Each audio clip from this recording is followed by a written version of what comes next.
Hey, it's TaxQuips time from TaxMama.com.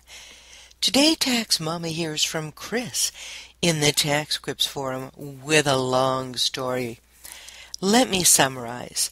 Her boyfriend is behind on filing personal and payroll tax returns.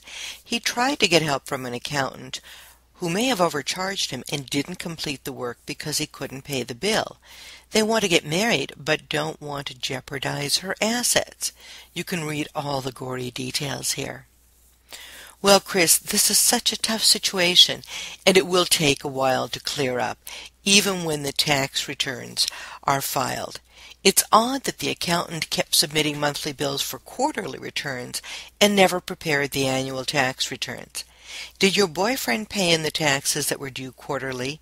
If he did, he's not in as much trouble as you might think. First of all, IRS can help him prepare and file the annual payroll tax returns. If he needs to prepare and issue W-2s, well, he might need some outside help for that, but you can get prior year forms on the IRS website for free. They're pretty simple to prepare, but you do need to type them or print them out and send them to the people in case they never got them. As to the unfiled years, the personal tax returns, perhaps you can help him work through that yourself. I found a website that will let him file his prior year IRS tax returns for free. He would just have to pay for the state tax return. Not a bad deal. If he doesn't have complete books, help him come up with a reasonable estimate for his income and expenses and include a statement that explains how he arrived at his estimates.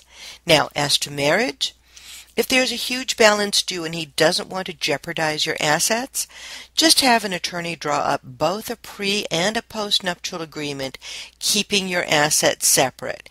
Maintain separate bank accounts and credit cards at all times, at least until this is resolved, so you don't need to put your life on hold because of his prior bad luck. But with all that misfortune, are you really sure you want to rush into this? Take your time a bit. If you really love each other now, you will still love each other in 2 years. And remember, you can find answers to all kinds of questions about filing late, free, where else? At TaxMama.com.